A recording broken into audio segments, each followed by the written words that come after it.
যুদ্ধ কেবল শুরু mister Trump. এখন আপনি শান্তির কথা বলছেন, আমরা এমনভাবে আপনার সঙ্গে ডিল করব যেন আপনি দায়িত্ব জ্ঞানহীনতার পরিণতি বুঝতে পারেন।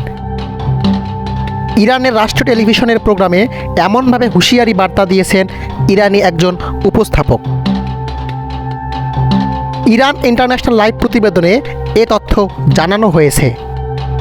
মার্কিন হামলার পর ইরানের কট্টরপন্থী আইন প্রণেতা হামিদ রাশাই বলেছেন, এই জঘন্য কাজের কঠোর ও জোরালো জবাব দেওয়া হবে।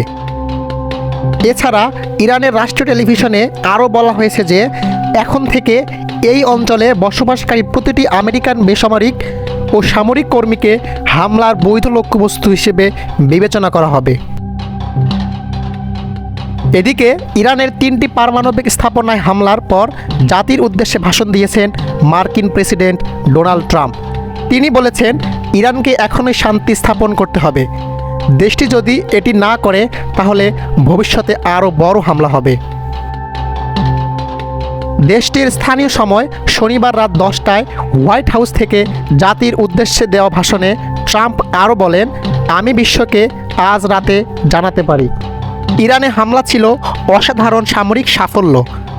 এ হামলার উদ্দেশ্য ইরানের পারমাণবিক সমৃদ্ধকরণ সক্ষমতা শেষ করে দেওয়া, সন্ত্রাসের মদতদাতা বিশ্বের 1 নম্বরে থাকা দেশটির পারমাণবিক হুমকি থামিয়ে দেওয়া।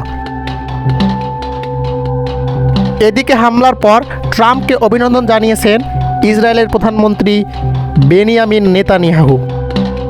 ট্রাম্পও পাল্টা নেতানিয়াহুকে অভিনন্দন জানিয়েছেন।